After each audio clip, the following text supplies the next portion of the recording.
Now we're heading to a multifaceted wool venture near Christchurch, where you'll find a warm and snuggly alternative to the traditional wooden coffin. John and Marilyn Betts started Yaldhurst Wools in the 1980s and have since handed the baton to their daughter Polly McGuckin and her husband Ross. The wool merchant and exporting business has grown a lot over the past 20 years. As well as selling bales, the exquisite wools labels have been developed selling woolen products like blankets, and there's another more unusual product on the shelf. We'll find out more about the woolen caskets soon. But first, Cosmo Kentish Barnes is with Ross in the busy wool store. Ross, you've just pulled some wool out of a bale and you're checking it. What are you looking for? I'm looking for colour and looking for length of the fibre. So what I've got here are some second share merino bellies and second pieces. So I'm just looking to see what line I put them into. You've got hundreds of bales of wool here. Yeah, it's amazing what comes in every day. There's always something different coming on. So you never know what you do from day to day. And Ross, give me an overview of what you do here. We're a private wool buyer and exporter, so we go to farms and we tell the farmers how the trade's going, what's happening with the market overseas, and then make sure when they share, all wool goes into the main lines, the right types, so buyers know what they're buying. It's been a tough time for farmers over the past decade or so with low wool prices, but it sounds like things are slowly starting to pick up, especially for crossbred wool. Crossbred wool has made quite a big resurgence this season. It's a matter of carrying on with that now too, and to keep farmers wanting to produce the nice crossbred fleece wool and second shares for that matter. So will this merino here that you're checking go overseas? This will go overseas in a greasy state, so it'll be scattered offshore. Like most of our merino wool does, to be honest. Yep. So how does it work? Do wool buyers come to you and check out what you've got and then purchase the wool on behalf of the foreign buyers? Correct, yeah, they do. So what we do, we get a line of wool, which could be 10 bales or 15 bales. We test it, we grab it, and we have our own display centre here too, where the buyers come and value wool from there.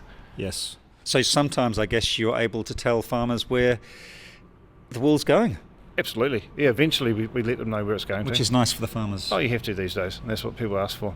And so have you got a truck coming in to pick up some bales today? We had one come in, go out already, and we do have another one for the Wool Scout to go out reasonably soon. So that goes to Timaru. They can go anywhere between 10 o'clock and 2 o'clock in the afternoon. So sort of quite nice timing. And what do you love about wool?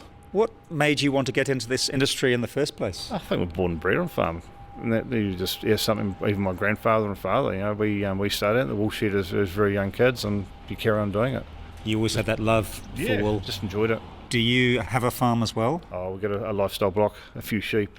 Yeah, we do. Yeah. Excellent. We'll keep up the good work, and hopefully things will be getting better and better for our farmers. Oh, let's hope so. Absolutely. Yeah, just onwards and upwards with this beautiful fibre. Now, Polly, you're the other side to this business, aren't you? That's right, exquisite wool traders. You add value to wool. Yes, so we're doing the other side, which is the product side. So we started out doing bedding blankets, and then that was going on for 3 years, and then we got offered natural legacy woolen caskets, which we've been doing now for over 13 years. Are they made from New Zealand wool? Yes, yeah. So that was the requirement, it had to be New Zealand wool. And yes, so each colour is 100% New Zealand wool.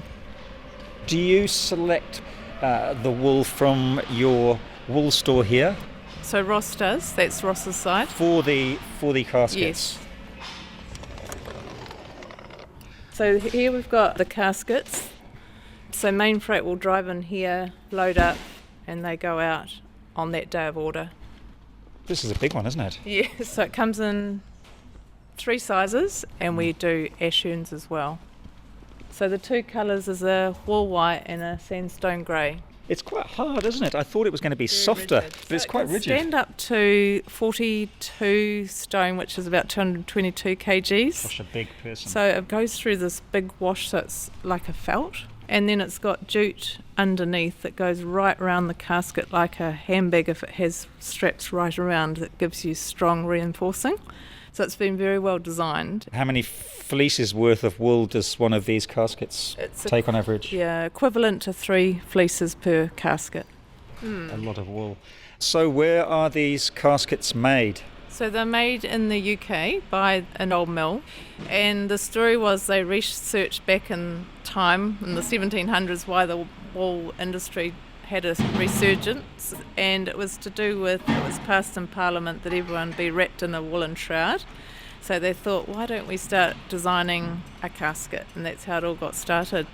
So why don't they make them here in New Zealand? Because you send your wool over there, don't you? Yes, we do.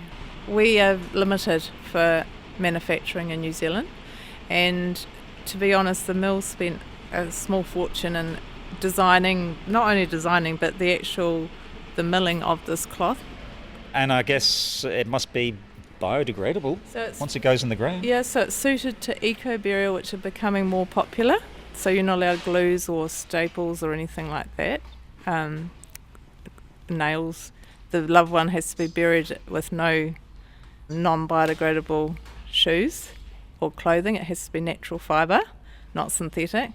So they are suitable for eco-burial and cremation as well.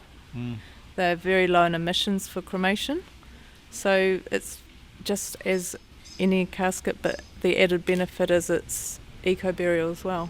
Is it quite challenging marketing caskets? Very challenging. We have let it grow organically because it's an item that is end of life, so it's very hard to promote in magazines and out on social media. So it's really grown organically through families seeing it at a funeral. And Patrick can enlighten you a bit more about the whole marketing side. So Patrick, you are doing the marketing for Exquisite Wools. How long have you been in the role for? I've been probably working here full time for the last couple of years, but I started out helping out in the summer holidays about 3 or 4 years ago. You're part of the family as well? Yes, I'm Holly's nephew. And Patrick, you were saying that sales are going pretty well. Yeah, it's strange, like the last couple of weeks it's been completely going off, but it goes through periods like that, but it's always very steady sales. Like, it's a hard thing to say that it's doing well because it's an unfortunate thing, but it's really nice to be able to offer the families a soft alternative. And in the last couple of weeks we've sold like almost dozens. I know families personally that have had them, and they just said it was a really nice alternative, especially when the family's coming from a farming background. That meant a lot to them. Yeah, you'd think people from farms would be interested in this option. It does tend to be a lot of farmers that are interested in it, but even more recently a lot of city goers have been loving the caskets. So there are how many? 1, 2, 3, 4 caskets here, and they are going to be shipped out today, all over the country? One's going to Dunedin, one's going here in Christchurch, and there's someone interested in Auckland, but yeah, they can be sent anywhere. I guess you could just about sleep in one of these caskets. They'd be quite comfortable, I imagine, and cosy. And they've come with a wee pillow and they're lined with like a cotton sort of curtain. There is a wool pillow in there. Holly McGuckin there along with Patrick Cotter admiring a natural legacy woolen casket. Cosmo was also chatting with Ross McGuckin.